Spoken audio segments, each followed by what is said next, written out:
So there are some basic to advanced level conditional calculation for functions available. We have to understand differences between these all, and then we will be able to use them for the summarization of data, right? So some we have seen subtotal. We also know now sum ifs you have to use for the logical addition summation of any kind of range of data.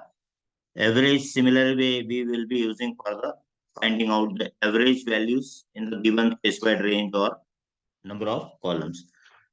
Similarly, count also will help us to count number of rows, number of occurrence of a specific kind of data in a data range. तो ये आपको इस तरीके से help करेगा। तो हम इसको एक एक को हम अच्छे से क्लियर कर लेते हैं functionality. Then we will be able to create dashboard of our choice. ये सब हमें फंक्शनैलिटी रिक्वायर्ड रहेंगी at the time of finding out the summarise data. तो इस डेटा को हम कंसीडर कर रहे हैं। एक छोटा सा हमने एक डेटा कंसीडर करने के लिए रेडी किया है। इस डेटा में हम इन फंक्शंस को यूज करेंगे। तो जो डेटा नेमली अवेलेबल है शीट में, उसमें नेम है हमारे पास, जेंडर भी है, date of joining, department, designation and salary से अराउंड 6 कॉलम्स भी है data for that, and we want them to summarise.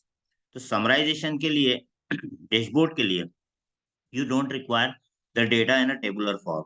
अब टेबुलर फॉर्म में जो डेटा का प्रेजेंटेशन करते हैं, डेटा का एमआईएस बनाते हैं, डेटा का रिपोर्टिंग बनाते हैं, वो सब वर्किंग आपने जो भी अभी तक फंक्शनैलिटी देखी, लाइक सॉर्टिंग देखा, फिल्टर देखा, सब टोटल देखा, इस तरीके से हम उस डेटा को एंटायर टेबल सेट्स को हम अरेंज करके किसी स्पेसिफिक बेस पे हम टोटलिंग करके ये सब कर सकते हैं। बट हमें जरूरत होती है डैशबोर्ड बनाने की उस समय जब हमें केवल और केवल उस टेबल के अंदर कितनी रोज है वो doesn't matter, but we want a summarization. जैसा कि हम राइट साइड में देख सकते हैं कि हम इस टेबल को बिना डिस्टर्ब किए, अभी जैसे मैं एक उसको फिर से आपको रिकॉल करूंगा इसमें कि किस तरीके से वर्किंग हमें ये हेल्पफुल होंगी डैशबोर्ड की, वो आपको मैं यहाँ पर बता रहा हूँ। सपोज कीजिए आपके पास डेटा सेट है, फाइनेंस का है, अकाउंट्स का है, आपका डेटा है।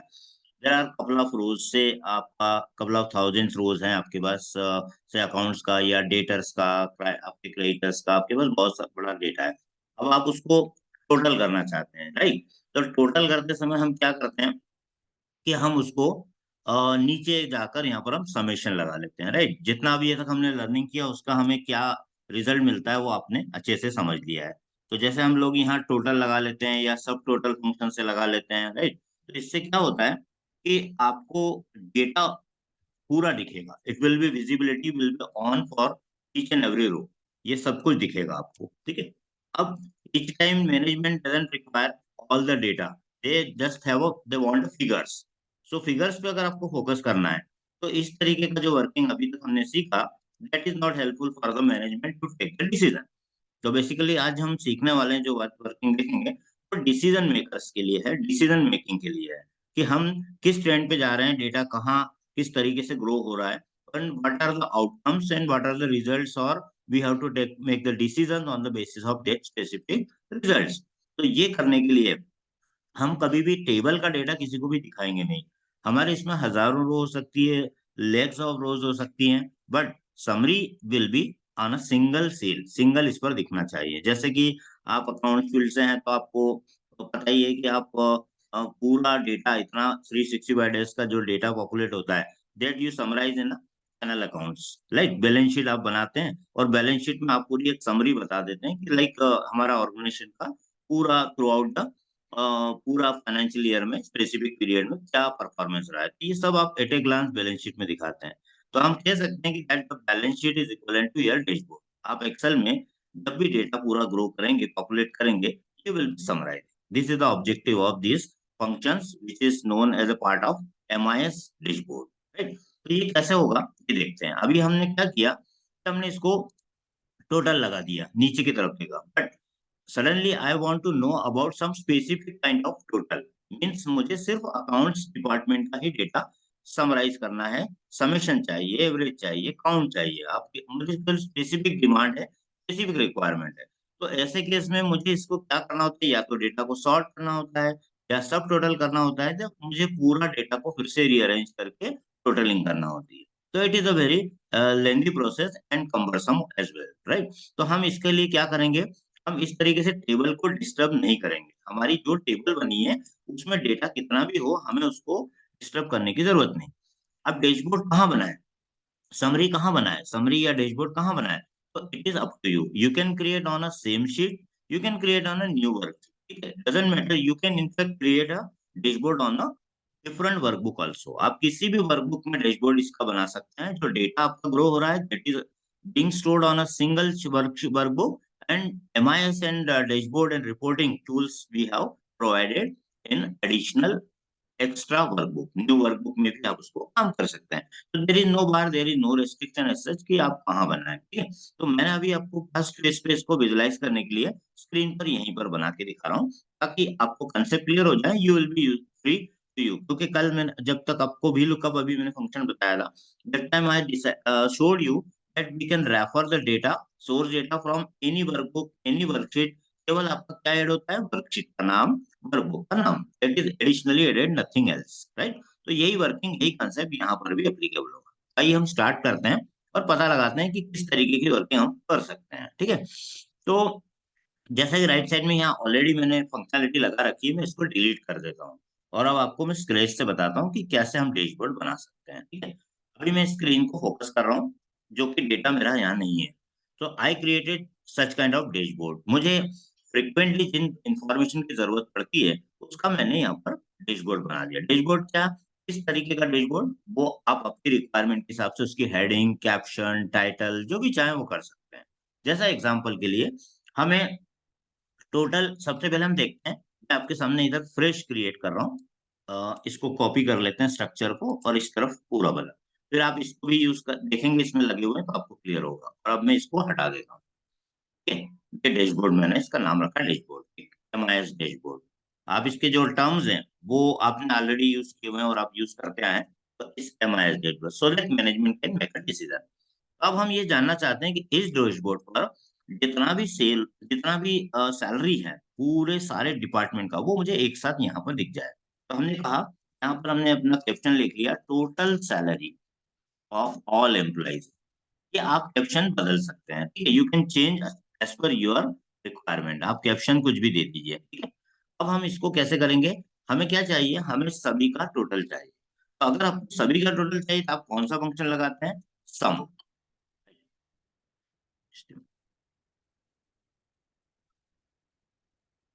तो सम आपको टोटल किसका लगाना है, आपको लगाना है टोटल स्पेसिफिक डिपार्टमेंट का न लगाते हुए हम सभी को सम कर रहे हैं। तो क्या करेंगे, हम लोग सम लगाएंगे। ये फार्मूला बिल्कुल बेसिक है, जो आपने ऑलरेडी कई बार यूज करते आए हैं, ठीक है। तो मैं बिल्कुल स्क्रेच से बता रहा हूँ आपको, I am creating summation for this range, ठीक, close the bracket, press enter.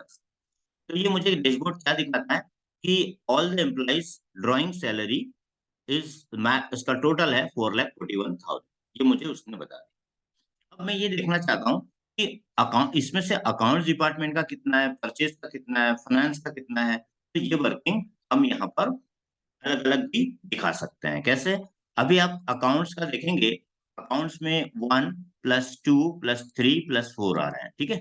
अगर इनकी हम सैलरी की बात करें तो कितनी सैलरी हो रही है उसके सामने हम देखते हैं, तो इस तरीके से हमें टोटल लगाना होता है, 3 और 4। तो नीचे आप समेशन का यहाँ देखते हैं, 1,73,000 इसका टोटल आ रहा है। बट ये बार बार हम नहीं कर सकते, because the data will grow, new new person will join the organisation in account department, again his salary, his और our salary also will be updated. So we want on a single space place, each every time the data will be populated, the data will be grown, data will be updated automatically. Dashboard show the requirement, specific data, जो what kind of we want here, right. तो अभी मैंने कहा कि यहाँ पर हमने लिखा total salary of accounts department, account department. अब हमें समीशन क्या चाहिए, सिर्फ अकाउंट डिपार्टमेंट का चाहिए। तो हम यहाँ पर इक्वल सम नहीं लगाएंगे, अब हम लिखेंगे समिफ, ठीक है। हम तीनों देख रहे हैं, तीनों को कंपेयर कर रहे हैं, अगर आपने एक कंपेयर कर लिया तो average and count will be easy for you, आप इजीली कर सकते हैं। इक्वल सम इफ, अब सम इफ क्यों लगाएंगे हम? Because we have some specific requirement, we want only those person to be extracted which work with a department and their respective salary is to be summed up। तो हमें इसको बस summation करना है उनका जिनका डिपार्टमेंट अकाउंट्स है, तो हम लिखेंगे समिट। अब समिट में सिंटेक्स क्या पूछता है आपसे, वो आप एक बार गौर से देख लेंगे तो आपको ये क्लियर हो जाएगा कि समिट जो है वो आपको पूछता है रेंज। अब इस रेंज के बारे में समझ लें कि रेंज किसके बारे में बात कर रहा है, विच रेंज। जनरली हम कंफ्यूजन शुरुआत में सभी हो जाता है कई बार कि हम रेंज को मान लेते हैं जिसकी सैलरी जहां ऐड करना है उसको सिलेक्ट करना है, नहीं, ये सैलरी का समेशन के लिए रेंज नहीं पूछ रहा है, it is asking for the criteria. जो कंडीशन हम स्पेसिफाई कर रहे हैं, हमारी कंडीशन क्या है कि person should belong to accounts department, right. तो कंडीशन जहां पर अवेलेबल पर बेस्ड है, जिस कॉलम पर बेस्ड है, उस कॉलम की बात कर रहा है ये रेंज, ठीक है। आप एंड में देख सकते हैं सम रेंज सबसे एंड में पूछता है इसमें। सम रेंज मीन जिसका आप टोटल लगाना चाहते हैं वो सम रेंज कहलाएगा, ठीक है। तो हम रेंज किसको देंगे, जिसका क्राइटेरिया देना होगा। Our criteria is account department, okay. So we have to come at the position where we have entered account department. तो हमें कहाँ जाना होगा, जहां पर हमने अकाउंट डिपार्टमेंट की एंट्री की है। हम चलेंगे टेबल की तरफ और हमारा अकाउंट डिपार्टमेंट का डेटा सिलेक्ट करेंगे, ठीक है। तो make a selection of all the data lying in this table, ठीक है। ये रेंज हमने दे दी कि हमारा रेंज का काम कंप्लीट हो गया। अब इसके बाद हम इसको यहाँ पर कॉमा लगा देंगे, put a comma. Now it is asking for criteria. तो क्राइटेरिया देने के दो तरीके हैं, हम दोनों देखेंगे, static as well as dynamic. Static का क्या मतलब होता है, static means within quotes we are providing hard coded value. अगर हमने इसमें हार्ड कोडेड वैल्यू प्रोवाइड कर दी अकाउंट्स, तो what will happen, each and every time it will sum up the values lying for account department only, right, comma. Now it is asking for sum range. Sum range मतलब जिसका आप total लगाना चाहते हैं। हम total किसका लगाना चाहते हैं, सैलरी का, तो हम सैलरी को यहाँ पर सिलेक्ट करेंगे, ठीक है। तो सैलरी जो इसका सम होने वाला है वो सबसे एंड में सिलेक्ट होगा, और क्राइटेरिया में जो रेंज है वो सबसे पहले आएगी। अब आप देख सकते हैं कि फार्मूला हमारा क्या बन गया, equal some if D2 to D13 means account department will fall under this particular range and our value to be sum up will be F2 to F13। Press close bracket and press enter की। जैसे आप enter की press करेंगे आपके dashboard में आप देख सकते हैं, थोड़ी देर पहले मैंने आपको बताया था 1,73,000 टोटल सैलरी का अमाउंट था, बिल्कुल सही आ गया, है ना। तो इस तरीके से हम इसकी पर्टिकुलर हार्ड कोडेड वैल्यू को यूज कर सकते हैं। अभी मैं इसको आपको डायनामिक भी बताऊंगा, डायनामिक भी बना सकते हैं आप। अगर हार्ड कोडेड नहीं चाहते हैं तो आप कर सकते हैं। ये कब यूज होता है, जब आप फॉर एवर आप चाहते हैं कि कभी भी कोई डिपार्टमेंट ज्वाइन होता है वहां पर कोई भी नया बंदा, और उसका भी आपको चाहिए उसके अंदर, तो आप उसको हार्ड कोडेड भी दे सकते हैं। अब मैं आपको इसका एक लाइव दिखा देता हूँ कि एक्चुअली डैशबोर्ड का यूज क्या है। अभी आप दिख रहे हैं कि यहाँ पर टोटल टोटल सैलरी कितनी आ रही है, 1,70,000, क्योंकि only 4 person are working with account department. अब जैसे आप टेबल में जाएंगे और टेबल में जाके सपोज कीजिए मैंने इस फाइनेंस डिपार्टमेंट का जो व्यक्ति है इसको हमने कर दिया अकाउंट्स, अकाउंट्स में हमने इसको शिफ्ट कर दिया, ठीक है, अकाउंट एंटर। अब जैसे अकाउंट्स में एंटर किया तो इसकी सैलरी कितनी थी, 20,000। अभी कितना समेशन बता रहा था, 1,73,000। आप जाके देखिए डैशबोर्ड में ये ऑटोमेटिकली 1,93,000 हो जाएगा। इसका मतलब है उस टेबल को जिसको आपने रेफर किया हुआ है, whenever it will grow it will be updated, it will change the result as well, है ना। तो डैशबोर्ड हमें किस तरीके से हेल्प करेगा, एक स्क्रीन के ऊपर आप समराइज करके डेटा देख सकते हैं। आपको बार बार वहां पर जाकर सम फंक्शन लगाने की जरूरत नहीं, सिलेक्शन करने की जरूरत नहीं, सॉर्ट करने की जरूरत नहीं, सब टोटल की जरूरत नहीं, फिल्टर की जरूरत नहीं, nothing, nothing to be done, only and only summarise data will be there, ठीक है। तो ये आपके लिए हेल्पफुल होगा, लाइक आपके जो डेटर्स हैं, आपके जो क्लाइंट्स हैं, उनका टोटल कितना आउटस्टैंडिंग है, how much they have paid. आप जो भी रिसीव्स आप करते हैं, जैसे आपके पास पेमेंट्स आ जाते हैं तो, और आउटस्टैंडिंग आप जब निकालते हैं तो ये डैशबोर्ड आपको हेल्प कर सकता है। आपका अकाउंटिंग सॉफ्टवेयर से आप डेटा एक्सट्रैक्ट कीजिए और आप स्पेसिफिक क्वेरी बना के छोड़ दीजिए इस पर्टिकुलर क्लाइंट का कितना पैसा ड्यू है, how much we have received against what kind of bills and we have to, how much we have to still receive. ये हम इस तरीके से समराइजेशन कर सकते हैं क्लाइंट में, ठीक है। अब इसको हम थोड़ा सा और आगे बढ़ाते हैं, एक एग्जांपल और ले लेते हैं, इसके बाद हम इसको डायनामिक बनाते हैं, ठीक है। अब अकाउंट डिपार्टमेंट का कर दिया। अभी हमने फंक्शन क्या देखा इसमें, सम। सम क्या करता है, पूरा टोटल लगाता है किसी भी रेंज का, जो भी रेंज देंगे। सम इफ में क्या देखा हमने यहाँ पर, कि एक पर्टिकुलर अकाउंट डिपार्टमेंट का डेटा यहाँ पर आएगा, राइट। अब मैं आपको जो बता रहा हूँ, ये मैंने फंक्शन सामने लिख दिए, कौन कौन से फंक्शन में कॉल किए, इसमें सम और इसमें सम इफ, ठीक है। अब तीसरा एक वेरिएंट में आपको जो बता रहा हूँ, उसका वो है सम इफ। समिट्स क्या करेगा, समिट्स जो रहेगा वो दो कंडीशन चेक करेगा। अभी तक हमने क्या किया कि केवल अकाउंट डिपार्टमेंट का निकाला। Now we have query that we want couple of columns to be searched and looked up for the values we want specific, और उनको सर्च करेगा और उन्हीं का केवल टोटल लगाएगा। अब जैसे मेरी क्वेरी है कि I want total salary, salary of managers working in accounts, ये इतनी, मैं क्वेरी इतनी बड़ी लिख रहा हूँ समझाने के लिए। यू कैन शॉर्टन, आप छोटा कर सकते हैं, आपको जो भी लिखना है, ठीक है, मैं समझाने के लिए लिख रहा हूँ इतना बड़ा। तो अब मेरी रिक्वायरमेंट क्या हो गई है, दो रिक्वायरमेंट क्या हो गई। एक तो मेरा होना चाहिए डिजिग्नेशन मैनेजर, और एक होना चाहिए डिपार्टमेंट अकाउंट्स। मींस मैनेजर, अगर वो जॉब जो भी इसकी प्रोफाइल है मैनेजर्स की, वो इसको बिलोंग करना चाहिए अकाउंट्स को। I don't want managers from finance, purchase, sale, किसी भी डिपार्टमेंट का नहीं चाहिए। I want only and only combination of accounts plus managers only. So how to combine two queries in a single function, ठीक है। इसी को हम देखते हैं किस तरीके से यूज में आएगा। अब हम चलते हैं, इसको बनाने की कोशिश करते हैं और देखते हैं कि किस तरीके से लिखेंगे, राइट। अब हमारी क्वेरी क्या है, हमें दो दो फायर करना है हमारी query. Number one, it should be account department and designation should be manager. So if you have multiple queries, then you have to write sum ifs. Okay, so do not put sum if only for single condition, and multiple condition, two or more condition if you have, then you have to go for sum ifs, right। Tab की press करेंगे। अब आप थोड़ा सा अगर पिछले इसको compare करेंगे, आपको एक ड्रास्टिक चेंज क्या दिखेगा, कि सम रेंज जो था वो समीप में सबसे लास्ट में पूछा था इसने। Okay, and here it is asking at the beginning. This is the difference. Why it do so, because it understand that you are going to sum the range, perfectly fine, but you have n number of condition, n number of criteria, n number of conditions। तो N number of condition होने के कारण उसने आपको condition के लिए unending scope दे दिया है। अनएंडिंग स्कोप का मतलब है you can add as many as criteria, as many as condition you have, you can specify very easily, right. So here sum range, now it is asking for sum range, तो हमारी सम range कौन सी है, हम उसको select करके देंगे। तो here again we have to move to the table, original table, and we have to make a selection of salary column, right। So we have used the salary column। So salary column को देने के बाद you have to put a comma। अब यहाँ पे मैं आपको zoom करके दिखा रहा हूँ। Now we have specified the sum range। Now it is asking me for criteria or range one। Why?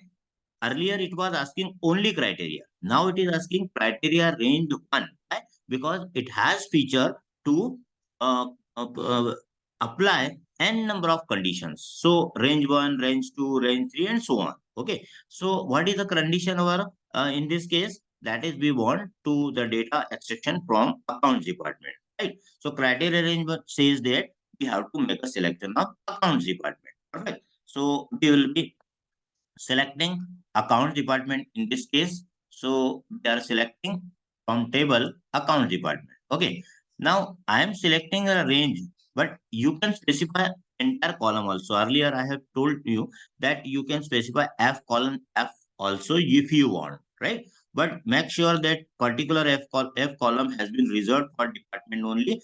You will not be entering any data anywhere from cell 1 to 10,48,570, is the limitation of rows for a single sheet। Okay, तो ये ध्यान आपको रखना होगा, बस और कुछ नहीं। बाकी आप रेंज भी दे सकते हैं और कॉलम का नंबर भी दे सकते हैं, you are free to choose. Okay, so we have specified that the department is available in D2 to D11, comma। Now what it asks for? It is asking for criteria one। Okay, so criteria one, criteria one मतलब क्या, criteria one मतलब यहाँ पर हमारा होता है codes के अंदर हम लिखेंगे अकाउंट्स। अभी मैं आपको स्टैटिक वे में सिखा रहा हूँ, स्टैटिक वे का एग्जांपल दे रहा हूँ, इसलिए मैं टाइप कर रहा हूँ। बट जब इसको डायनामिक कर देंगे आप, तो इसकी जगह सेल का रेफरेंस देंगे। कैसे होगा वो भी हम प्रैक्टिकली कर लेते हैं, ठीक है। तो अकाउंट्स हमने यहाँ पर सिलेक्ट किया। Now put a comma.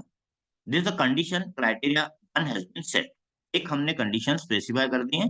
Now it will work, right. Now another what condition we want managers only. Okay, so fine. So manager कहाँ पर अवेलेबल है, इन विच कॉलम अवेलेबल है, that is to be select. So again, we are selecting from very first cell to last cell of designation. Okay. So put a comma. Again, we have to specify the designation. Which designation we are focusing on? We are focusing on only and only managers. So managers. So make sure if you are keying in the data, if you are entering the criteria here manually, you have to be very punctual and very sure that the spelling which has been entered in the table that should match with this criteria. Means I want to say that if you have provided a space of within quotes, it will not match the data, because at the time of entering the data in the table, we don't have provided any space after managers. Okay, so 100% searching will be there. So make sure that you are not providing any space in between the criteria criteria, right? So these are the two conditions. Now we want to end up with these two only. So we have to put a bracket. हम इसको bracket बंद कर देंगे। Bracket बंद होते से ही अब दो कंडीशन आपकी पूरी होंगी। अब ये क्या करने वाला है, it will check for sum if. ये सम करेगा इफ्स। क्या क्या कंडीशन चेक करेगा, D2 की value D2 to D11 if it finds accounts, as well as in E2 to E12 if it finds manager, then only the data will be sum up. Sum command काम करेगी, right? Press enter. Now you can see that there is a error. See, in some cases it may be error just like this. Okay, तो ऐसे case में क्या हुआ, यहाँ पर error throw हो गया। तो पहले तो हम इस एरर को रिमूव करेंगे कि एरर आया क्यों। ठीक, तो यहाँ पर समीप हमने लगाया हुआ है। हमारा कंडीशन F2 से F13 है। F2 to F13 में हमारा क्या डेटा है, हम इसको एक बार चेक कर लेते हैं। We will be checking all the why this particular error has occurred. We have to find out the solution. Okay, so managers. See, I have put here managers, and you can see here clearly that manager I have written here. So it is my mistake that I have committed such kind of mistake. So if you are entering any such kind of data which is not part of your data, it will throw an error. Okay, so I am, yes, this is a human error, right? So human error अगर होगा तो you will be facing such kind of error. अगर मैंने इसको टिक किया enter, now it is sorry, it is again showing me error. अब मैं इसको भी रिजॉल्व करके दिखा रहा हूँ। First error I have removed. Now what kind of mistake may be there, तो हमें देखना होगा। तो D2 से D211, E2 से E12, यहाँ पर E11 ही है तो हम E11 ही ले लेते हैं। E11 enter. See, it is still showing me error. So why? Again, we have to go with the data checking. So this kind of all errors will be displayed if the data is not satisfying the condition, and we have to make the manual checking. तो क्यों नहीं आया है वो देख लेते हैं हम यहाँ पर टेबल में। What do you feel? Say accounts is perfectly fine. Manager, in account department there is a department accounts also available, and manager is also available. Okay, so you can see here spelling is also correct. Department, here is also no space available. It should, at least this particular data should appear, but if it is not there, then we have to check it. So what syntax says and what we have provided, that is to be checked. Okay, so F2 to F13, so that is the sum range. First of all, we have provided here. Okay, so can you guess what kind of error may be? This is the D2 to C. This is the F2 to F12. Okay, F12, F11, sorry, F12 till F12 it is there. So we have given this much area for the range. Then D2 to D11. So the data which is available in D2 to 11 is a criteria range 1. So D2 to D11, again we are checking it. D2 to D11, that is correct. Okay, so in this way we will be checking one by one. Accounts, it is perfectly fine. Within quotes is also there. Now it is asking for E2 to E11, means it is criteria range 2. E2 to E11. Let us say E2. Yes, it is E2 and it is E11. Perfect. Then put a comma, and then we have provided our criteria condition. Okay, some ifs. So is there any error as per the data? Can you guess it?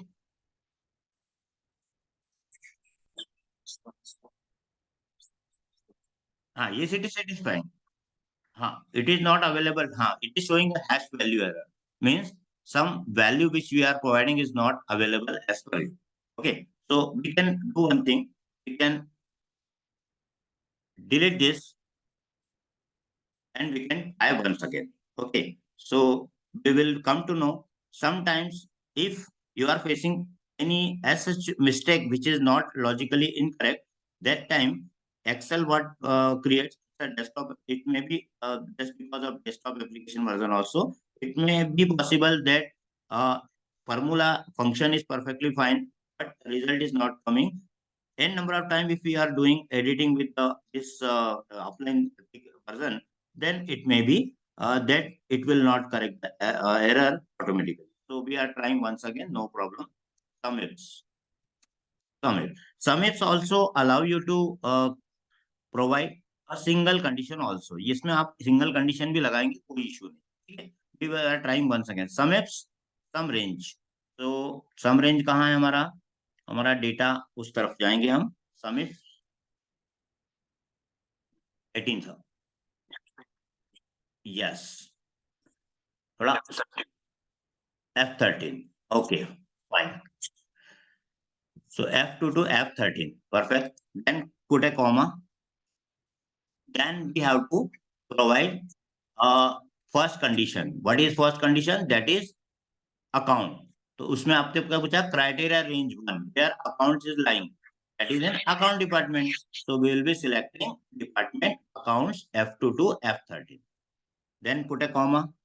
Okay. And press quotes, double quotes, and type here accounts. Accounts. Now what will happen if I close it?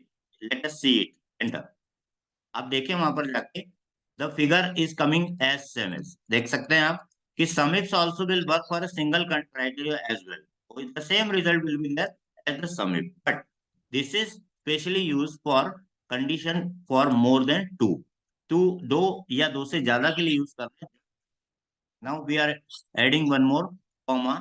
The second criteria says that we want to extract the data from department and designation manager. So we are selecting F2 to F13.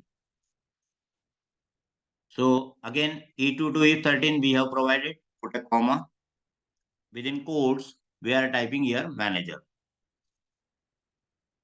Manager. Quotes close. Okay. So nothing. Criteria range 3. We don't have any more. So we are pressing enter. अब जाके देखते हैं. This is the result.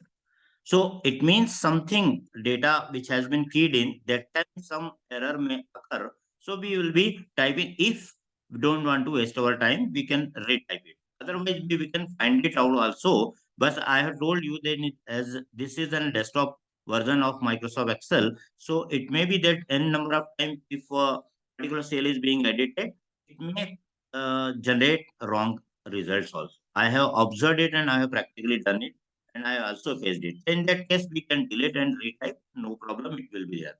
So you can see here कि account department का managers का total है 1,50,000. अगर आप वेरीफाई करना चाहते हैं, you can verify account department में कितने लोग हैं. आप यहाँ पर जाके इसको समराइज करके देख लें. ये देखिए अकाउंट्स में मैनेजर ये है, इसका 80,000 है. अकाउंट्स में अगला मैनेजर यहाँ है 60,000, और अकाउंट्स में मैनेजर ये 15,000, और कोई भी नहीं है इन तीन के अलावा. ठीक है. इन तीनों का समेशन अगर हम देखते हैं नीचे की तरफ, तो आप दिखेगा 1,50,000 पे 5,000 आ रहा है, and that is exactly same as this one. ठीक है. तो ये आपका दो कंडीशंस को मैच किया. The same way if you want that it's he और शी शुड बी फीमेल, अगर आपको इसमें भी देखना है कि ये जो अकाउंट में मैनेजर है इसमें मुझे सभी नहीं चाहिए, आई वांट ओनली फीमेल, तो आप इसको फीमेल के लिए भी सेट कर सकते हैं। अगर वो फीमेल होंगी उसमें तो डेफिनेटली आएगा। करना क्या होगा हमें, you have to put additionally one comma, comma लगा दीजिए। Again come to that particular column where we have entered gender. Gender में आ जाइए, make a selection of all the, yes perfect, बिल्कुल। तो आपको बहुत आसान लगेगा, बहुत इजी लगेगा। You can develop 10 number of, there is no bar, there is no restriction. तो B2 टू B13 में जाके कोड्स में लिख दीजिए एफ। बस आपने एफ लिखा, कोड्स क्लोज किया, enter. Now you will see that the summation of this is 80,000 only. हम वेरीफाई करना चाहें तो वेरीफाई कर सकते हैं। अकाउंट्स में मैनेजर में देखिए फीमेल में एक 80,000, ये भी अकाउंट्स में मैनेजर है बट ये फीमेल नहीं है, ये मेल है। लेकिन जैसे आपने इसका जेंडर मान लीजिए नेम चेंज कर दिया, मान लीजिए मैंने इसका नाम यहाँ पर कोई नाम कर दिया यहाँ पर, मान लीजिए कुछ एनी नाम, एनी फीमेल को हमने रिप्लेस कर दिया Ranjana, then we delivered female. तो जैसे आपने फीमेल किया, अकाउंट मैनेजर और फीमेल, तो ये हो गया 60 और ये हो गया 80, so we it will add up and 1,40,000। यहाँ रिजल्ट आ जाएगा 1,40,000। ठीक है। So data whenever you will be modifying, automatically dashboard will reflect the result automatically। तो ये इस तरीके से ये तीन हमने देखे, तीन कंपैरिजन, सम इफ और सम इफ। मैं अल्टर इसको कंट्रोल टिल्ड करके आपको तीनों फंक्शन एक बार दिखा देता हूँ। आप इसमें कुछ आपको क्वेरीज हो तो आप पूछ सकते हैं। ये देखिए, I have already provided this sheet with you, और इसमें सेम ये लगाओ। ये देखिए, this is sum, this is the criteria one, these are the criteria three. इसमें तीन क्राइटेरिया यूज किए हमने, इसमें हमने ए सिंगल और इसमें हमने कोई भी क्राइटेरिया यूज नहीं। This is sum, this is sumif और समिट। आई होप आपको ये समझ में आ गया होगा। Is any doubt?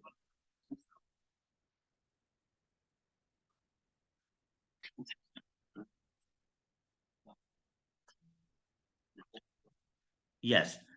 The value you want to sum up will be displayed here, will be given at the last। जिस रेंज का आपको टोटल लगाना है, that is to be provided at the last in sum if, single if में। Single if में आपको सबसे and में लगाना है। And in this case, if you are going for sum ifs, then F2 to F13 which has the salary column, that is to be given at the beginning। वो उसको आपको first number पे देना है। बाकी कोई डिफरेंस नहीं है, आप देख लीजिए बाकी D2 to D13 account, D2 to D13 account same है, E2 to सेम स्ट्रक्चर है, but only the difference is that you have to provide summation column at the beginning and you can provide an number of condition criteria later on. ठीक है, then any confusion? Okay, but yes, now we can replace these static value with a dynamic cell reference, right? तो हम इसकी जगह dynamic cell reference दे देंगे तो हमारा वो पर्टिकुलर वर्क हो जाएगा। इसका मैं इस एग्जांपल से आपको नीचे दिखाता हूँ। ये शीट आपके पास है ऑलरेडी, मैं नीचे दिखा रहा हूँ। सी, दिस इज सेकंड वे। बहुत सारे वे लेआउट, बहुत सारे स्टाइल आप डिजाइन कर सकते हैं, आपको एक बार क्लियर हो। अब आप यहाँ देखिए, मैंने एक क्रिएट किया ड्रॉप डाउन लिस्ट। ये ड्रॉप डाउन लिस्ट हमने डेटा वेलिडेशन में आपको लिस्ट बताया था, उसे हमने क्रिएट किया। अब हम क्या चाहते हैं dynamically, if I select a department from the drop down list से अकाउंट्स, तो मुझे चाहिए अकाउंट्स का काउंट भी चाहिए, सैलरी का भी, डिपार्टमेंट का टोटल भी चाहिए और एवरेज भी चाहिए। I want all these three information repeatedly, frequently. तो I just created a dashboard, dashboard बना दिया और यूजर को दे दिया कि आप किसी भी डिपार्टमेंट पे आप क्लिक करेंगे फाइनेंस पे, all the detail will come on a single sheet. एक ही शीट पे आपको पूरा समराइजेशन डेटा आ जाएगा। अब ये क्या मुझे बता रहा है कि फाइनेंस में जो है वो how many employees are working with the finance department, that is being displayed here, say it is showing me 5। Okay, and total salary of department it is showing me 5। तो ये हमने अभी फंक्शन सीख लिया। हमने क्या किया इसमें डिफरेंस को देखिए। इंस्टेड ऑफ टाइपिंग से मैंने यहाँ पर जाकर D2 to D13 क्या है मेरा क्राइटेरिया जिसमें हमें डिपार्टमेंट मिलेगा, और F2 से F13 क्या है सैलरी वाला कॉलम, वही स्टाइल है। लेकिन इसकी जगह अभी तक हमने जो सीखा वो कैसे सीखा, यहाँ पर हम टाइप करते थे finance, we are providing our criteria within quotation, within quotes हम इसको प्रोवाइड कर रहे हैं। तो but what is the drawback of this, each and every time it is showing me the salary of finance department only. But if someone wants that it should be dynamic, say if I am selecting HR, then what should happen, salary of HR department should be there. You can see here, count of employees working, salary, average salary is working, but this is not working. Why? Because I have provided hard coded value that is a fixed value. Okay. So instead of doing this, you can delete this thing and provide a cell reference. So I am putting here H9 means the user will be selecting a department from drop down list and that will be replaced here automatically. So enter. So it is showing me the salary of HR department is 15,000. But if I change the department from HR to accounts, then it is showing me the salary 1,93,000. So this is the way of giving.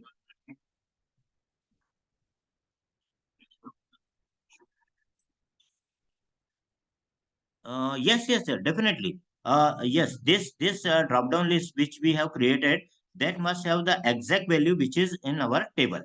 If it is apart from that, it will not fetch, because a single space also you can, if you provide, you will not be getting the result. अब देख सकते हैं, मैं एक बार करके दिखाता हूँ. See what I did, I made mistake in data entry. Data entry मैंने क्या किया, अकाउंट्स में जाके एक मैनुअल स्पेस दे दिया. You can see here the result. देखिए, you will see that there is no space displayed uh, when we work with. देखिए, आपको मैंने सारे अकाउंट डिपार्टमेंट में सभी में स्पेस लगा दिया है. अब आप जाके देखिए यहाँ पर, that will not show me zero. It is showing me zero. It is showing me error. It is showing me count, because the manual spaces have been created by the user and that is usually not displayed directly. But if you observe and if you go to and edit it, you will be definitely come to know that we have provided additional space manually. तो वो space अगर आपका, या तो आप यहाँ पर space देंगे तो भी प्रॉब्लम आने वाला है, और वहां देंगे तो भी आने वाला है. So it should be 101% exact if it is satisfying. If someone is committing any mistake, account spelling, suppose someone entered wrong, that time also it will not show the correct result. It will select, show only and only the data which exactly match to the given criteria on the drop down list. तो exact मिलेगा तो ही आएगा, नहीं तो नहीं आएगा. ठीक है. अब जैसे ही आप जाते हैं, you come to know why it is showing me zero. These are the department year accounts. Then it should show me. But as soon as you place F2, इस पे आप F2 की दबाएंगे या डबल क्लिक करेंगे editing के लिए, you will see that there is space. बस देखिए, आप मैंने एक स्पेस रिमूव किया, इसका अमाउंट कितना है, 80,000. आप जाके देखिए, बराबर 80,000 आपको दिखाएगा. ये देखिए 80,000. So as soon as data will be matched, it will show you. If data is not matched, it will not show you. So if you are deleting all the leading or following spaces, automatically query will be solved, right? So ये एक आपको ध्यान रखना रहेगा कि generally हमारी सबसे ज्यादा प्रॉब्लम आती है डेटा क्लीनलीनेस की. डेटा क्लीनलीनेस नहीं होता, डेटा क्लीन नहीं होता है, and we face some issues, and that may be just because of any data entry operator, because data is being entered by someone. If you are not entering, no problem. But if you are fetching the data from server or software or any web server, then definitely someone is entering the data at the first time. Maybe user, maybe end user, maybe anyone. But if it is not validated at the time of entry, you will be facing challenges in your dashboard. उसका problem आपको face करना होगा. तो मैं कुछ आपको cleanliness के tools अभी बताने वाला हूँ, जिससे आप अपने डेटा में कभी भी डैशबोर्ड बनाने जाएं तो इस पर 100% आप रिलाई नहीं कर सकते डैशबोर्ड पे तब तक, until unless your data is 101% clean. तो डेटा की cleanliness it's a very important. Otherwise dashboard क्या होगा, कि ऐसे में क्या होगा, एक स्पेस आपने वहां पर क्रिएट किया, it is showing me wrong salary, I just showed this figure to management. मैंने उसको शेयर कर दिया, मैनेजमेंट का it's wrong. You are wrong. One employee और one particular figure is not there missing. वो उन्होंने आपको ऐसे ही बता दिया, बिकॉज उनको पता था कि कितना होना है. तो इतनी लेवल की वर्किंग हो जाती है, कई की प्रॉब्लम आ जाती है just because of the data cleanliness. Data must be 101% clean before creating a dashboard. तो डेटा एक्यूरेसी है ये मान के हम चल रहे हैं, इसलिए डेटा हमें प्रॉपर रिजल्ट दे रहा है. अगर डेटा में एक्यूरेसी नहीं होगी, तो we will have to first make it clean, then only it will be there. I hope आपको इसका क्लैरिटी आ गई होगी, है ना. हाँ. Hmm. Yes. Yes. How to resolve? Yes. How to come now? There are two ways.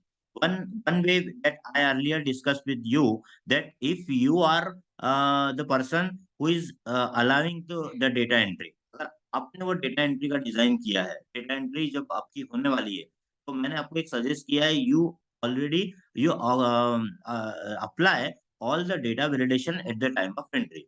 देखिए, अभी आपको मैंने बताया था, आपने ड्रॉप डाउन लिस्ट बनाई थी, तो आपने देखा था कि ड्रॉप डाउन से अगर आप अकाउंट सिलेक्ट करेंगे, तो अकाउंट्स की स्पेलिंग जो आपने प्रोवाइड की वही यूजर ले सकेगा।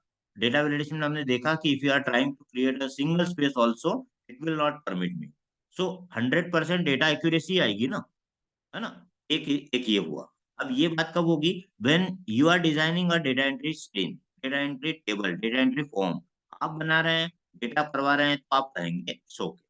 बट आपका केस सिनेरियो नंबर 2 क्या हो सकता है कि you are not getting the data entered, आप डेटा एंट्री नहीं करते, आप डेटा एंट्री नहीं करवाते, someone is providing you through the software.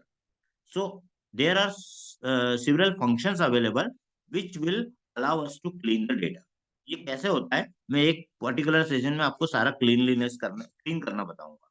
Clean करिए आप, उसके बाद उसको यूज करिए। आपको सॉर्ट में, फिल्टर में, सब टोटल में, डैशबोर्ड में, पिवोट में, चार्ट्स में, कहीं पर भी कोई एरर नहीं आएगा। सो आपको दो करना पड़ेगा, either you set the rules before the getting data enter, number one. If it is not possible, the data already is there, then you have to clean the data first there, है ना। आप power BI आपने software सुनी नाम, power BI, tableau, ये जो applications है, ये उसके अंदर दीज, हाँ, एक टर्म उसमें यूज किया हुआ है, it is called transformation. Transformation term is nothing but only cleaning the data, cleaning the data before letting B use for a data analytics. आपका बनाने के पहले आपको उसको क्लीन करना पड़ेगा, तब जाके वो काम होगा। तो वो सॉफ्टवेयर जो है वो क्लीन करता है पहले, पहले उसको वो पूछता है आपसे, do you want to clean it, do you want to transform it. आपने यस किया तो it will take couple of say minutes और time, may be hours, depending on the volume of your data. Then only you will be getting the filled, पूरा proper way में data आएगा। And whatever wrong is with your data, that also is being displayed, that we have to make it correct first, then only you will be able to do it। because अगर मैंने यहाँ पर अभी इस तरीके से mistake commit कर दी, अगर मैंने यहाँ पर अकाउंट्स की जगह यहाँ पर अकाउंट लिख दिया, तो how will come to know that मैंने यहाँ पर मिस्टेक की है। तो there are several checks available which find it out the data validation, everything in that transformation, and then only the data is fetched, है ना। तो जो भी डेटा होता है ना, उसका एंट्री लेवल ही सबसे इंपॉर्टेंट होता है, सबसे इंपॉर्टेंट एंट्री होता है। अगर अभी तक आपने उसके ऊपर इतना ज्यादा फोकस नहीं किया हो काम करते समय, तो I will request you to focus on the data entry check point. Data आप प्रॉपर वे में उसको एंट्री करवा के करवाइए, कोई स्पेस, कोई है, उसको वैलिडेट करके उसको यूज ही नहीं करने दीजिए, उसका एंट्री नहीं लीजिए, तो आपका काम परफेक्ट होगा। बट क्लीन करने का फिर आपको मैन्युअली उसको फार्मूला फंक्शन यूज करके भी करने का तरीका है, but it will take a lot of time, है ना, उसमें समय लगता है क्लीन करने में। बट हो जाएगा, डोंट वरी अबाउट इट, मैं उसकी तरीके आपको बताऊंगा, तो वो क्लीन करने का सिस्टम आप आपके इसमें डाल देंगे प्रोसेस में, तो वो क्लीन भी हो जाएगा, है ना, कोई दिक्कत नहीं है। बट हमें ध्यान रखना होगा कि ये जो मैंने अभी आपको करके दिखाया, दैट इज द चैलेंज, कि आपका डिपार्टमेंट वहां पर मैच ही नहीं हुआ, स्पेलिंग वो डेटा ही नहीं दिखा रहा है ना। So it may be just because of this. तो ये डायनामिक का भी आपको प्रोसेस क्लियर हुआ होगा। आप इसी की जगह काउंट का देखिए, मैंने काउंट इफ में यूज किया हुआ है। काउंट इफ क्या करता है वो भी मैं आपको एक यूज करके दिखा देता हूँ। अभी मैंने इन सबको, इसको मैंने डिलीट कर दिया, अब मुझे काउंट करना है। I want to count employees working in account department. Okay, so I don't have to use count function, neither count, neither count है, कुछ भी नहीं करना है। आपको लगाना है direct count if. Count if is common for counting numbers as well as character, ये दोनों को काउंट कर सकता है। इसलिए काउंटिव में आपको वो प्रॉब्लम नहीं है कि वो न्यूमेरिक है या अल्फा न्यूमेरिक है, it doesn't require. Okay, so count if, so what do you want to count if, I want to count if how many work employees are there who are working in accounts department. So my range again belongs to that table, तो मुझे उस table पर जाना होगा और उसमें select करना होगा। तो कहाँ पर है हमारा, उसको बताएंगे हम लोग उसको कि भाई हमारा डिपार्टमेंट कहाँ पर है। तो हमने अकाउंट्स डिपार्टमेंट में यहाँ पर इसको यूज किया, तो यहाँ से हमने सिलेक्शन बनाया, अकाउंट्स जहां तक आपको मिलेगा ये कर दिया हमने। Now we put a comma, तो आप देखिए यहाँ पर क्या लिखा हमने, इक्वल काउंटिव, ये function equal count if D2 comma D13। Now what is our criteria. अब क्राइटेरिया लिखने के आपको सिस्टम समझ में आ चुका है, तो आपके पास दो ऑप्शन है। Number one, you can go with the double codes, double quote लिखिए और आपने बोला काउंट्स, तो ये भी चलेगा, राइट। ये लिखना है आपको, तो ये लिखिए, दिस इज कॉल्ड स्टैटिक। और अगर आप बोलेंगे नहीं मुझे डायनामिक चाहिए, तो उसके बाद आप कोड्स मत लगाइए। तो क्या करेंगे फिर आप जाइए आपके जहां पर आप इसको टाइप कर रहे हैं उस जगह पे जाइए। उस जगह पर जाकर आपका जो डिपार्टमेंट है, जो रिक्वायर्ड है आपका, उसको आप सिलेक्ट कर लीजिए। तो मैंने यहाँ पर उसको बताया अकाउंट। तो अकाउंट्स किस में लिखा है मैंने, H9 में। देख सकते हैं आप, H कॉलम है, 9 नंबर की रो है।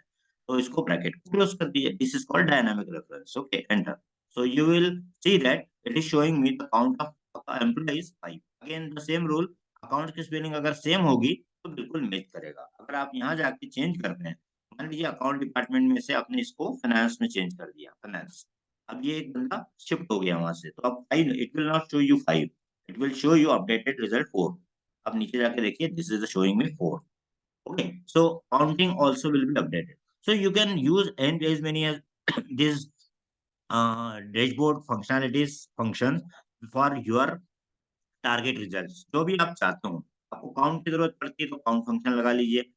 सम की जरूरत पड़ती है तो आपने अभी सम इफ यूज किया ही है ना। इसी तरीके से suppose you want to find out the average, average salary, average salary find out करना है आपको, तो ये भी आप फाइंड आउट कर सकते हैं। हाउ, इक्वल, आपको लिखना है average if, if average if. Okay, if मैंने आपको सिंगल का बता रहा हूँ, इफ आपका जो होगा वो प्लूरल, आपका मल्टीपल के लिए हो जाएगा। बस इतना ही फर्क है और कुछ नहीं। जो सम इफ्स में है वही वाला। तो एक एक सैंपल हम देख लेते हैं। आप जो बोले उसमें आपको कंफ्यूजन हुआ पूछ सकते हैं। एवरेज इफ रेंज, किसका एवरेज निकालना है, अकाउंट डिपार्टमेंट। हम चाहते हैं we want to know what is the average salary of account department. Okay, so average salary के लिए हम चलते हैं वापस आपके अकाउंट डिपार्टमेंट में, और डिपार्टमेंट को सिलेक्ट कर लेते हैं। एंड ओह, सी मिस्टेक, क्या, count if average if, average if में आपने क्राइटेरिया दे दिया। Okay fine, then put a comma. Now what is our requirement, we want here to average जो निकालना है हमें, तो देना है हमें इसका, जो हमने डिपार्टमेंट सिलेक्ट किया हुआ। तो हमारा एवरेज कहाँ हमने लिखा, अकाउंट। हमने वही जो समीप में लिखा वही एवरेज में लिखा। D2 से D13 में हमें का हमें ये सर्च करना है, और उसका क्या करना है, एवरेज सैलरी। अब कॉमा लगा दिया। अब आखिरी सिंटेक्स में क्या पूछता है, एवरेज रेंज। यहाँ पर मैं एक बार दिखा दूं आपको, ये देखिए, हमने रेंज दे दिया क्राइटेरिया की। तो क्राइटेरिया दे दिया हमने H9, मतलब हमारा डिपार्टमेंट का नाम, और एवरेज रेंज मतलब कहाँ है वो फिगर जिसका आप एवरेज निकालेंगे। तो ऑब्वियसली हमारे पास अभी न्यूमेरिक फील्ड जो अवेलेबल है उसी का हम ले रहे हैं, फोकस कर रहे हैं, तो हम सैलरी को सिलेक्ट करेंगे। सैलरी को सिलेक्ट कर दीजिए, ठीक है। सैलरी का सिलेक्शन जैसे ही कंप्लीट होता है, आप इसको ब्रैकेट को क्लोज कर दीजिए। Now you can see here the function the same as a 100% same syntax as sum if. Sum if और एवरेज इफ में कोई अंतर नहीं है, दोनों एक जैसे ही है, सिर्फ फर्क है रिजल्ट का।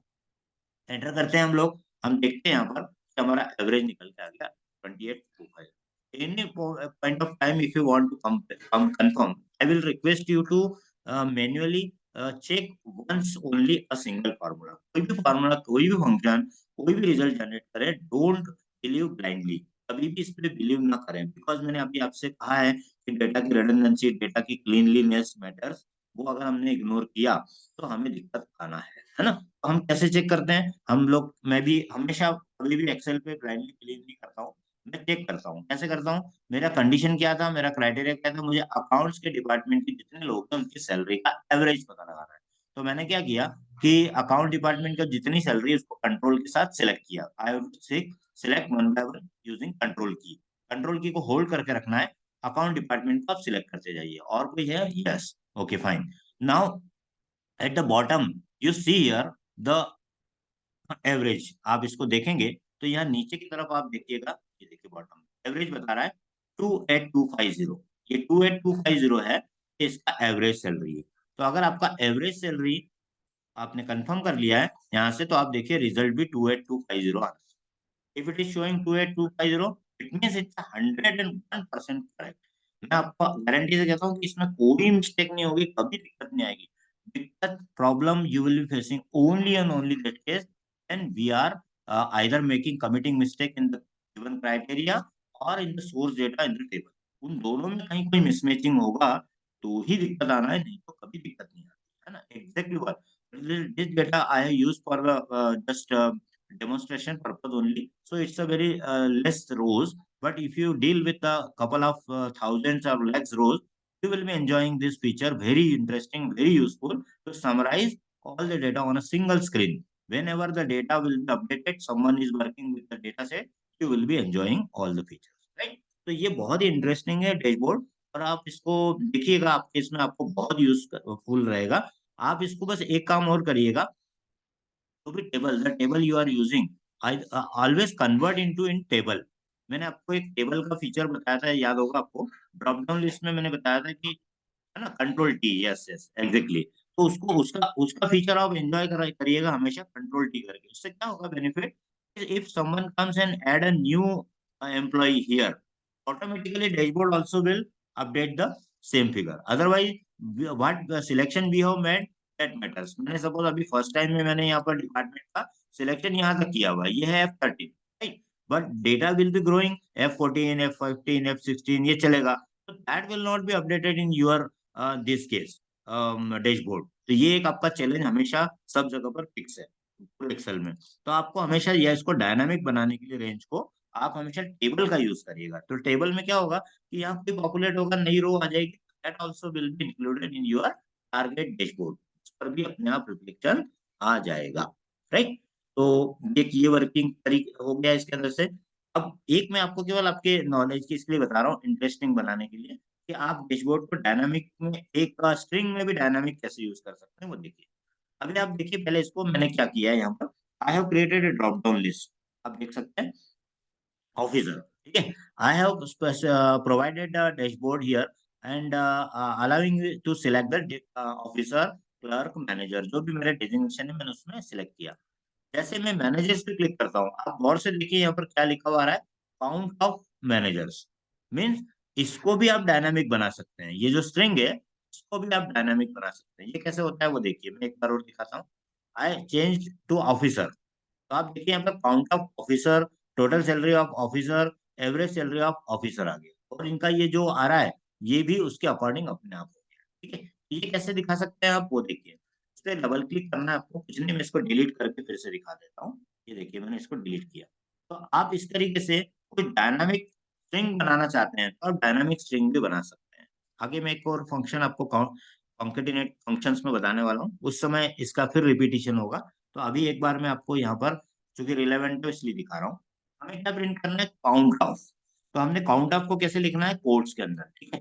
Type count of, sorry count of, और एक स्पेस देकर कोट्स को close, close the quotation after giving a single space after count of, ठीक है. अब काउंट ऑफ मुझे क्या चाहिए, अकाउंट्स लिखा हुआ चाहिए इसमें काउंट ऑफ. तो इसके लिए हम लगाएंगे एंड का sign. This and sign, ampersand sign, allows you to concatenate, to join two or more string together, maybe one string, maybe one variable. हम वेरिएबल को भी और स्ट्रिंग को दोनों को ज्वाइन करने के लिए एंड का साइन यूज करते हैं, ठीक है. Now we have to click on this value, means H9. तो H9 में क्या लिखा हुआ मिल रहा है अभी, अकाउंट. तो ये क्या प्रिंट कर देगा, count of accounts, right. Enter करते हैं, देखिए आप, काउंट ऑफ अकाउंट्स आ गया, बराबर है. काउंट्स ऑफ अकाउंट्स आ गया यहाँ पर लिखा लिखा हुआ. अब यहाँ पर आप चाहते हैं आगे डिपार्टमेंट भी ऐड हो जाए, तो आप यहाँ पर एंड और साइन लगा दीजिए, कोटेशन के अंदर एक स्पेस दीजिए और लिख दीजिए डिपार्टमेंट. अगर आप यहाँ पर चाहते हैं कि डिपार्टमेंट भी लिखा हुआ आ जाए, कोट्स बंद करिए, ब्रैकेट को बंद कीजिए, एंटर. ब्रैकेट का, ओ सॉरी, ब्रैकेट की जरूरत ही नहीं है. Bracket is not required because I have not used any bracket here. तो आप देख सकते हैं कि now it is showing me count of account department. If I change from accounts to finance, it is showing the count of finance department and showing the count of actual finance department. आप देखेंगे यहाँ पर हमने dynamic count में क्या लिखा है, D2 to D13 में वो क्या सर्च करेगा, H9. तो H9 का काउंट भी आ रहा है और काउंट के साथ साथ में यहाँ पर उसका नाम भी बता रहा है कि कौन से डिपार्टमेंट में आपको रिक्वायरमेंट है. तो आपने फाइनेंस बोला तो फाइनेंस, ठीक है. तो जैसे आप देख रहे हैं टोटल सैलरी ऑफ लिखा हुआ आ रहा है department, but it will be it will better sound if I write here total salary of finance department. ठीक है, कैसे करेंगे इसको सिंपल, जैसा कि अभी ये स्टैटिक लिखा हुआ है, तो इसके आगे जाइए, इक्वल लगा दीजिए। इक्वल से स्टार्ट होता है, फार्मूला स्टार्ट होता है, राइट। पुट कोट्स, कोट्स लगा दीजिए, टोटल सैलरी ऑफ, ऑफ के बाद में एक स्पेस दीजिए, कोट्स को क्लोज करिए, close the close, okay. Now put and, and sign, and select the variable, variable कौन सा है, H9। ठीक है, now put again and sign, and department को जो रहेगा वो कोट्स में लिख दीजिए, कोट्स। कोट्स में जो भी होता है दैट इज प्रिंटेड ऑटोमेटिकली। तो now it will print total salary of finance department, ऐसा लिखा, एंटर, देखिए आप, total salary of finance department, total salary भी आ गया। So that in such a way you can create interactive dashboard, एक dynamic dashboard भी बना सकते हैं कि data will speak with the cell and will throw the particular value which is being selected by a user, है ना। तो इस तरीके से हम हमारा डायनामिक वर्किंग भी कर सकते हैं स्ट्रिंग के अंदर। ठीक है, अब मार्केटिंग, यहाँ पर डिपार्टमेंट H9 किया है, काउंट ऑफ मार्केटिंग डिपार्टमेंट। अब मार्केटिंग में यहाँ से सिलेक्ट किया, बट इट इज शोइंग में जीरो। तो ऐसा मैंने आपको बता दिया, जीरो का रीजन हो सकता है या तो स्पेलिंग मिस्टेक हो सकती है, या एक्स्ट्रा स्पेस हो सकता है, या फिर वो डेटा अवेलेबल ही नहीं हो। देखिए आप, मैं आपको दिखाता हूँ यहाँ जीरो क्यों आ रहा है, क्योंकि इस टेबल के अंदर कहीं पर भी मार्केटिंग डिपार्टमेंट है ही नहीं। अब देख लीजिए, फाइनेंस ये सभी है, यहाँ मार्केटिंग एक भी नहीं है। लेकिन जैसे ही मैंने किसी डिपार्टमेंट को जाकर इसको चेंज कर दिया, मार्केटिंग, मार्केटिंग, एंटर, अब आप जाके देखिए डैशबोर्ड में, डैशबोर्ड ऑटोमेटिकली अपडेट करता है। ये देखिए, मार्केटिंग में एक बंदा ज्वाइन हुआ, उसका सैलरी है 60,000, और उसका अकाउंट है एक, केवल अकेला ही एक ही पर्सन है जो उस डिपार्टमेंट में काम कर रहा है, तो उसका एक बताएगा, और एवरेज सैलरी भी एक ही होगी, 60 होगी, क्योंकि एक ही है। दो होगा तो डिवाइडेड बाय 2 हो जाएगा, है ना। तो इस तरीके से हम डायनामिकली भी इसको क्रिएट कर सकते हैं। तो ये भी क्लियर हो गया, अगर आप इसके सारे वेरिएंट जो मैंने आपको प्रोवाइड किए हैं, तो सभी इस तरीके से यूज किए हैं। एक न्यूमेरिक का भी हम देख लेते हैं कि न्यूमेरिक में कैसे हो सकता है। सपोज आपको पता लगाना है sum count average of salary greater than equal to 50,000, इसको भी आप इसके अंदर भी कंडीशन बनाना है ना, तो डायनामिक आप इसको यूज कर लीजिएगा, तो आपका वर्किंग इसमें भी आ जाएगा, है ना। तो कैसे किया ये वर्किंग, वो देख लें। से हियर काउंटिफ क्या लगाया हमने, काउंटिफ, काउंटिफ F2 से F13, F2 टू F13 क्या है, सैलरी का range. So salary column we have specified your. अब ग्रेटर देन इक्वल टू अगर हमको लगाना है, तो ये कहलाता है कैरेक्टर, इसको कहते हैं हम character. Character is also specified, always specified with in quotes, quotes में ही लिखना होगा। तो फिगर के ऊपर बेस्ड अगर आप कोई भी कंडीशन लगा रहे हैं, तो आपको लगाना है कोट्स, डबल कोट्स लगाइए, ग्रेटर देन इक्वल टू 50,000, और एंटर करिए। तो आप देखेंगे 50,000 के ऊपर जितनी लोगों की इसमें सैलरी है, उन सबका यहाँ पर आपको काउंट बता देगा। आपने काउंट पूछा तो काउंट बता देगा। आप कहेंगे कि मुझे काउंट की जगह एवरेज चाहिए, तो आप काउंट की जगह एवरेज फंक्शन लगा दीजिए, है ना। तो एवरेज इफ, एवरेज इफ, सब कुछ जो है वो इसी तरीके से वर्क। हाँ जी, हाँ, आइए, now it is visible, see, this is it visible. तो this is the way of giving condition on the basis of say आपके greater than, lesser than, equal to, whatever parameter you want to use, you can, but you have to specify within quotes, because without quotation it will not identify the character. Quotes is required, that is must, but figure it will be sensed in the column, that is for sure, तो उसमें कोई दिक्कत नहीं आएगा। तो एक ये तरीका हो गया, आपको इसका यूज इस तरीके से भी कर सकते, राइट। अब इसमें, अभी इसमें कोई यहाँ तक कुछ पूछना है आपको, एनी कुछ डाउट, आप इसको करके देखेंगे, उसके बाद आपकी queries, you build your own queries, जितना बड़ा बड़ा बनाना चाहे बनाइए। आपको आपको जैसे लगता है ये कॉम्बिनेशन चाहिए, वो कॉम्बिनेशन। हाँ, yes, yes, yes. That, yes, yes. It's a very, very versatile and it's a very useful. And you can say, as far as the design is concerned, if you have some designing, say like, say, case, you can say that if you are good at designing part, you can design your particular screen, and you can see it. You will get the data professionally managed screen. आप बहुत अच्छे से बना सकते हैं।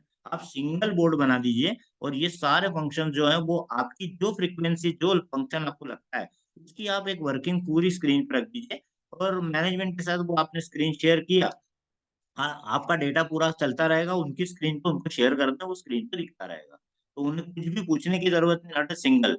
As soon as the data will be updated grow automatically result will be there. और यही चाहे एक स्क्रीन पर ही हमें जनरली डिसीजन मेकिंग के लिए यही चाहिए होता है, but we are not interested if we are working as a management team, then we don't require that is a figure। इसमें कोई इंटरेस्ट नहीं होता, किसी को भी इंटरेस्ट होता है इसमें फिगर्स में कि भैया भाई बताइए टोटल सेल कितना हुआ, कितना किस स्पेसिफिक प्रोडक्ट का कितना सेल हुआ, किस प्रोडक्ट का किस मंथ में कितना सेल हुआ, किस पर्टिकुलर पीरियड में सेल हुआ। ये ही इंटरेस्ट होता है मैनेजमेंट, और हम इसी से डिसीजन मेकिंग लेते हैं। तो you create your own query, आप बनाए उसमें, आप ड्रॉप डाउन से बना दें, डायनामिक बना दें, स्टेटिक बना दें। स्टेटिक से ज्यादा डायनामिक पे जाइएगा ताकि यूजर फ्रेंडली बन जाएगा, जो भी आप उसमें से ड्रॉप डाउन से सिलेक्ट करेंगे that will be automatically reflect and user will be able to see। और स्टैटिक में आपको अगर फिक्स करके रखना है तो आप फिक्स वाला स्टाइल भी ले लीजिए, आपके दोनों ऑप्शन आप फिक्स से भी दिखा सकते हैं, कि हमें हर बार यही देखना होता है, बार बार यही देखना होता है, तो उसको फिर हार्ड कोडेड वैल्यूज का दिखा दीजिए और यहाँ पर आपके फॉर्मूलाज पुट कर दीजिए, तो इससे आपका वर्किंग प्रॉपर हो जाएगा, है ना। तो आपको जो फंक्शन लगने वाले हैं उसमें मैंने आपको अभी sum that we already have discuss, sum if मैंने बताया आपको, सम इफ बताया, ठीक है। एवरेज नॉर्मल फंक्शन था, average if with logic, single logic and multiple logic के साथ एवरेज इफ यूज किया, ठीक है। Count function count only and only number, जैसा मैंने आपको बताया था, count function never counts alphabet, but count a function counts the alphabet value, right? Countif function counts the conditional single condition and countifs is used for the multiple condition। तो countifs भी आप use कर सकते हैं n number of criteria condition. अब केवल blank का रह जाता है, काउंट ब्लैंक का, तो काउंट ब्लैंक भी हम एक बार दिखा देता हूँ, पीछे की तरफ आपको एक शीट पे दिखेगा, मैंने काउंट ब्लैंक भी यूज किया हुआ है, ये देखिए। Suppose I have this data set, आपके पास एक डेटा सेट, आप पूरा समराइज कर सकते हैं इसमें से, कैसे? आप देखना चाहते हैं कि इस रेंज के अंदर कितना डेटा फील्ड है, how much sales are occupied, how much sales have the data, how much sales have not the data। okay, तो मैंने इसके लिए क्या यूज किया आप देख सकते हैं, I have used here count a function। देखिए काउंट फंक्शन क्या करता है, उस रेंज के अंदर H17 to H27 to H37 के अंदर काउंट करके बता देता है कितनी जगह पर वैल्यूज हैं। तो आप देख सकते हैं कि इसमें 6 वैल्यूज एंटर्ड है, ये सेल जो मैंने यहाँ स्पेसिफाई की है, इसमें 1 2 3 4 5 6, there are 6 values. But as soon as I enter here again, say I entered city again here, Mumbai, Chennai, you can see here the data is growing automatically as soon as the data is available, and it is me showing me total rows kitni hai, is total how many rows are there, so I am counting here। हमने इसका formula लगा दिया, क्या किया, आपका दो values को हमने इन दोनों को ऐड करवा दिया, तो आपको ये बताता है इन दोनों का समेशन की ये टोटल कितनी है, 11 रोज है, 11 out of which 8 are filled and 3 are blank। you can see here 1 2 and 3, 3 are blank, but as soon as you enter get the data entered here, से आपने इसमें लिखा दिल्ली ना, यहाँ पर आपने और कुछ कर यहाँ पर ऐड कर दिया से इंदौर लिख दिया, Indore, okay, and here again B से भोपाल दिया, Gwalior. You will see here that all the cells are now filled, it is showing me 11 are filled, blank 0 and total rows are 11। इसका इसका समेशन हो गया यहाँ पर, और इस तरीके से आप देख सकते हैं। And it's a very useful for you also, because sometime you want that suppose that a particular data set has a say 50,000 rows, and there are some mobile numbers are missing, and you want to know just the figure that how many mobile numbers are not there, so that we can contact them and get the collect the data। तो इस तरीके का कोई एक task आता है आपके पास में, तो आपको पता लगाना होता है कि कितने काउंट हैं जिसमें मोबाइल नंबर कॉलम में मिसिंग है, तो आप ये फंक्शन लगा लीजिए काउंट ब्लैंक। तो ये कैसे लगाते हैं काउंट ब्लैंक, इसको लगाने का सिंटेक्स देख लीजिए, काउंट ब्लैंक, कुछ नहीं करना है, you have to type count blank और सेल को सिलेक्ट कर दीजिए जितनी रेंज है उसके अंदर, तो वो केवल ब्लैंक को काउंट करेगा और आपको बता देगा कि कितने डेटा इसके अंदर ब्लैंक है। तो ब्लैंक मिलेगा तो वो ऑटोमेटिकली इसको आपको फिगर दिखा देगा यहाँ पर ब्लैंक का। अभी सपोज कीजिए I just made the selection and press delete, then what happened? It is showing me now all the cells are filled में zero आ गया, and all the field cells are now blank, and it is showing me total rows जो है 11, जो selection किया वो 11। तो इस तरीके से count blank function also helps in making some decision जो भी आपको जरूरत होती है। तो ये काउंट है, काउंट का बताया मैंने आपको। काउंट फंक्शन जो है, काउंट नेवर काउंट्स अल्फाबेट। जैसा आप देख सकते हैं इसमें 3 वैल्यूज आ रही हैं, but A is not being counted because A is not a number. तो ए नंबर नहीं है तो वो 3 ही वैल्यू केवल बताएगा। अगर again I tried here B and press enter, now it is showing me only 2 numbers are there. So count has the capability to count only and only number, whereas count a functions counts each and everything, whether it is alphabet, numbers, symbol, anything it is there, it will count each and everything. So count a function returns the 4. So here I am entering here figure as well as character. It is showing me all entries are there 4. So 4 is there. And count blank, just I showed you that count A. Again, count A in blank case, it is not count A. Count A also doesn't count the blank cells. Blank cell को count A भी call नहीं करता है। Count blank, blank को count करने का केवल एक ही काम करता है, वो है काउंट ब्लैंक। सिर्फ काउंट ब्लैंक जो है वो आपको काउंट करके दिखा सकता है। right? So these are the features which help us to cover the maximum part of your dashboard. Dashboard के अंदर ज्यादातर फिगर्स के रूप हमें जरूरत पड़ती है, और उनके लिए हमें sum, sumifs, average, average if, average ifs, count, count ifs, और count and count blank.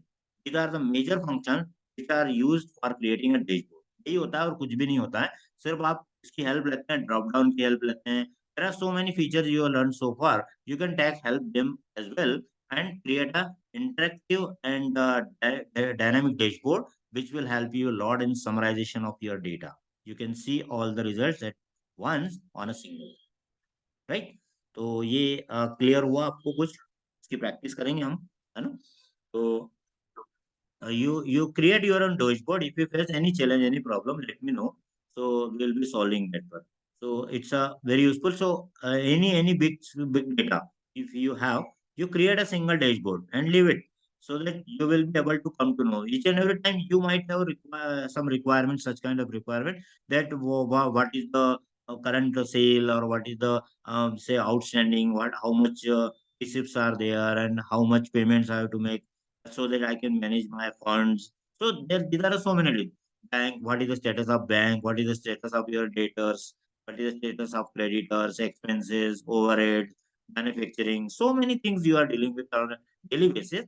So you'll be summarizing all the things, and don't worry about looking at the complete data again and sorting, filtering. Forget about it. You have an interactive dashboard system, so you can develop it, right? So is it sufficient for today?